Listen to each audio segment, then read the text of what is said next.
Hello student, हम बात करते हैं सिक्स क्लास की आपका जो हिस्ट्री का जो आपका चैप्टर है थर्ड, उसके लास्ट पार्ट के विषय में हम बात करते हैं। तो लास्ट पार्ट है आपका, और उसमें हमने देखा था कि जो आपकी मुद्राएं रही हैं ये बंदरगाह थी जो धोलावीरा में थी, जिससे यहाँ माल उतारा और चढ़ाता जाता रहा है। लोथल की ये बंदरगाह रही है प्रमुख, और मुद्राएं रही हैं। उन मुद्राओं के विषय में बात आई थी कि मुद्राएं किस तरह की रही है। ये मुद्राएं दिखाई गई हैं जो गीली मिट्टी से, जो आपको यहाँ चिन्ह दिखाई दे रहे हैं जो लगाए गए हैं, जिन्हें मोहरे के तौर पे इस्तेमाल किया गया है। मोहरे हैं बंद करके उन्हें लगाया गया है, गीली मिट्टी को दिखाया गया है। अगर ये टूट जाती है बीच से तो मतलब क्या कुछ छेड़खानी है सामान के साथ।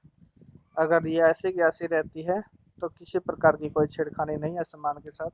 तो बात यहाँ रखी गई है। आगे इसमें हम बात करते हैं जो सभ्यता का अंत है, हड़प्पा सभ्यता का जो अंत हुआ है उसके विषय में।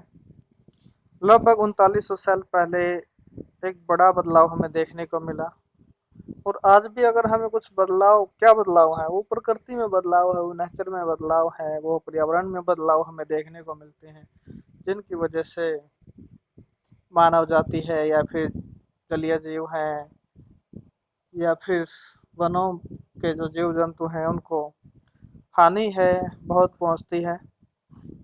अचानक लोगों ने नगरों को छोड़ दिया। लेखन, मोहर मोहर और बाटों का प्रयोग बंद हो गया। दूर दूर से कच्चे माल का आयात भी अब कम हो गया था। मोहनजोदड़ो में सड़कों पर कचरे के ढेर हैं वो ज्यादा लगने लगे। जो जल निकास की जो प्रणाली है वो नष्ट हो गई, जो एक बेहतर थी जल निकास की प्रणाली। सड़कों पर ही जोगीनुमा अब घर बनाए जाने लगे।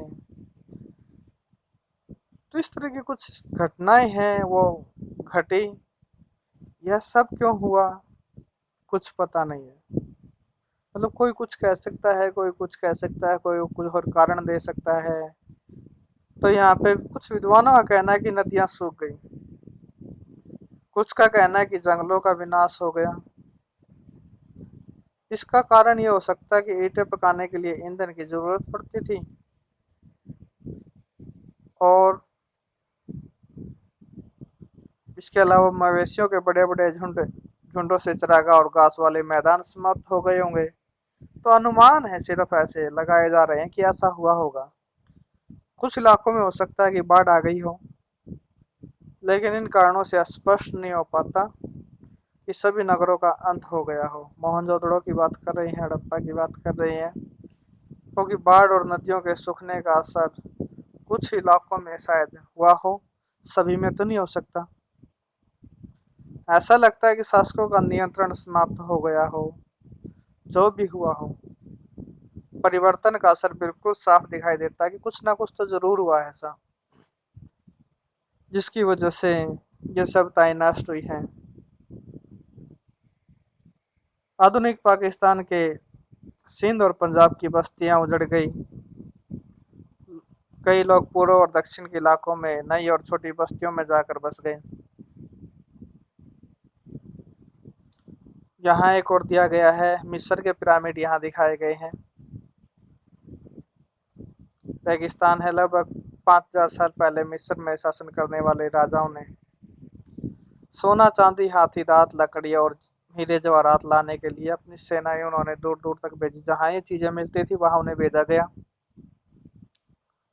और इन्होंने बड़े बड़े मकबरे बनवाए जिन्हें पिरामिड के नाम से जाना जाता है।